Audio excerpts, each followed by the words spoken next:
I'm distracting. Beat it. scanning the room. Okay, imagine you're working 40 hours a week, 80 hours per pay period, Monday through Friday, 9 to 5, working full time, busting your butt just to get a paycheck. And at the end of your 2 weeks, your boss hands you a paycheck. And you open it up and you look at it, and it's $580 before taxes.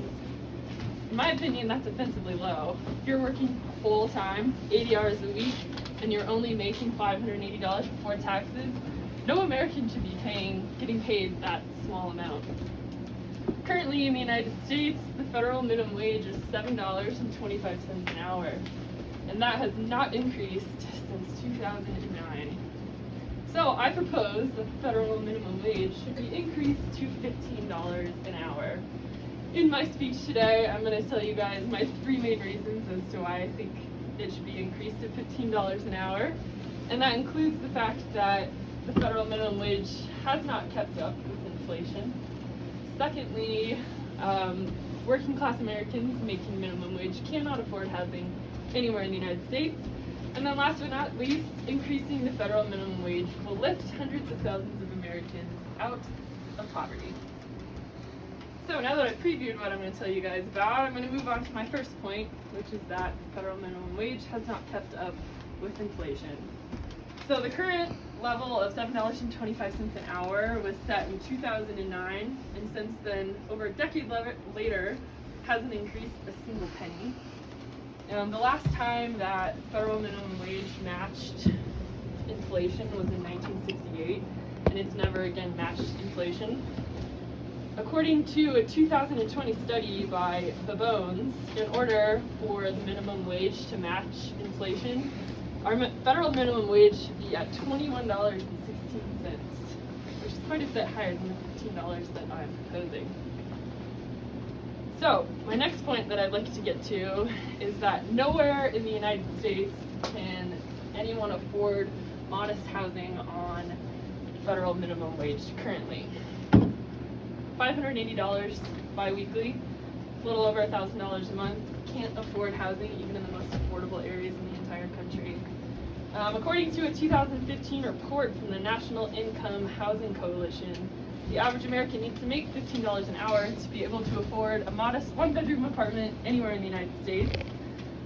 According to that same study, in 2015 in the state of California, a person making $9 an hour would have to work an average of 92 hours a week in order to be able to afford just a modest one-bedroom apartment. In the state of Idaho, you need to make $13.56 to be able to afford a one-bedroom apartment in 2015. Blaine County and Ada County are absolutely not included in that. It's closer to about $60 an hour in our county to be able to afford a one-bedroom apartment, which is obscene, as we all know. According to a 2015 study by Bolton, the cheapest place in the entire United States to afford housing was in Rollins County, Kansas. Cheapest place you can possibly live in America, Rollins County, Kansas. And in order to afford a one-bedroom apartment in Rollins County, Kansas, you need to make an average of $9.35 an hour to be able to afford to live there.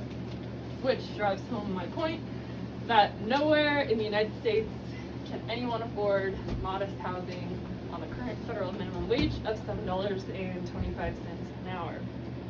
So now that I've explained to you guys why the federal minimum wage cannot support housing anywhere in the United States, I'd like to move on to my last point, which is that by increasing the federal minimum wage by even just a modest amount, we're lifting hundreds of thousands of Americans out of poverty. So according to a 2014 Congressional Budget Office report, by increasing the federal minimum wage to just $9 an hour, we will lift 300,000 Americans out of poverty. And by increasing that a little bit more to $10.10 an hour, we are raising 900,000 Americans out of poverty. So almost 1 million people will get lifted out of poverty just by increasing the minimum wage a few dollars. And according to a 2021 study by Whitmore and Schnazenbach et al., by lifting Americans out of poverty, the benefits that they have are exponential. The study showed that people's mental health increases, their physical health, their physical well-being, their sense of self, happiness, and their education levels all increase.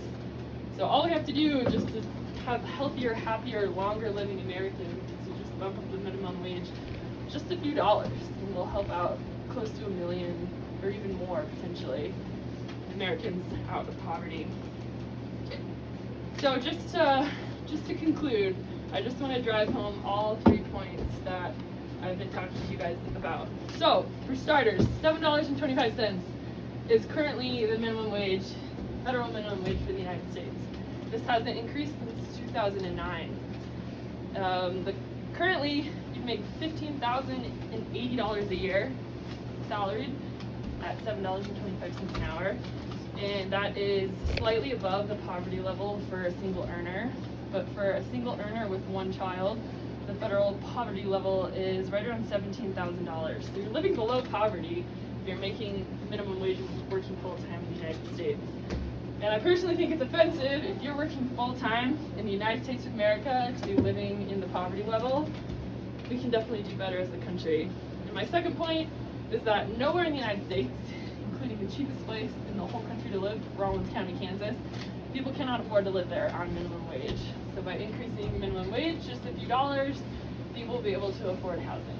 And then last but not least, the point I'd like to drive home is that by increasing federal minimum wage just a few dollars, even $10.10 an hour, we're lifting upwards of 900,000 Americans out of poverty, which is exponentially healthy, increases lifespan, happiness, education levels, the list goes on and on.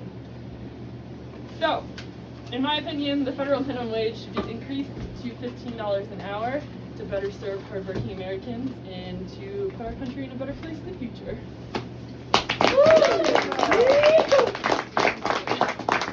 Thanks, guys.